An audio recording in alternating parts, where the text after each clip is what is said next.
Banks always lie to you. They tell you that your money is growing with them, along with interest. But what actually happens in reality? The numbers may increase, but the real value becomes almost zero.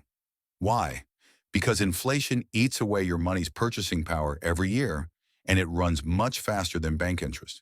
Today, inflation is around 6 to 7%. Fixed deposit rates are also around 6 to 7%. Of course, these rates go up and down every year, but more or less they stay in this range.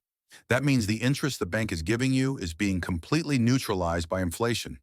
You may be saving money in FD, but every year its purchasing power keeps falling. This is exactly like an ice cream slowly melting under the sun. Let me give you a simple example.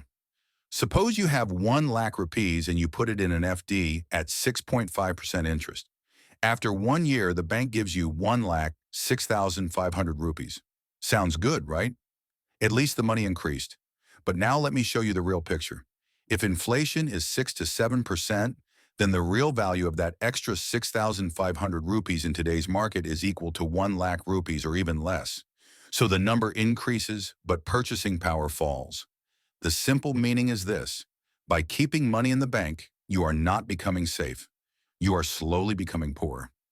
That's why in today's video, we will talk about 6 such assets that protect your wealth from inflation and give you the chance to build intergenerational wealth, meaning your children and even their children will enjoy the benefits of your smart investment decisions. Plant the tree once, enjoy the fruits for generations. I will reveal my favorite and most powerful asset at the end, so make sure you watch the video till the end. Let's start with the oldest and most trusted asset class: God's money, gold, silver, and platinum. Think about this. 100 years ago, with 1 toll of gold, you could buy the most expensive radio of that era. Even today, with 1 toll of gold, you can buy a flagship smartphone or an iPhone. 1 toll of gold is around 1 lakh rupees. That means gold's purchasing power has remained stable, no matter how much time has changed.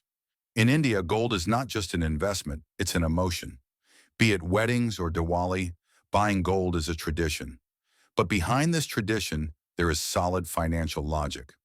Over the last 20 years, gold has delivered around 11 to 14% CAGR returns.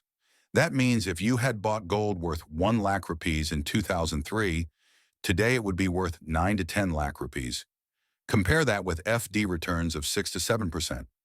Gold gives double or even triple the returns. Silver is a unique metal.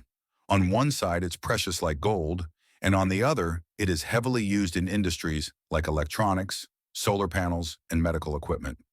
That's why silver's demand always remains high. Platinum is even rarer. It is mostly used in automobiles and high-tech industries. Because of its rarity, its price can grow faster than gold and silver.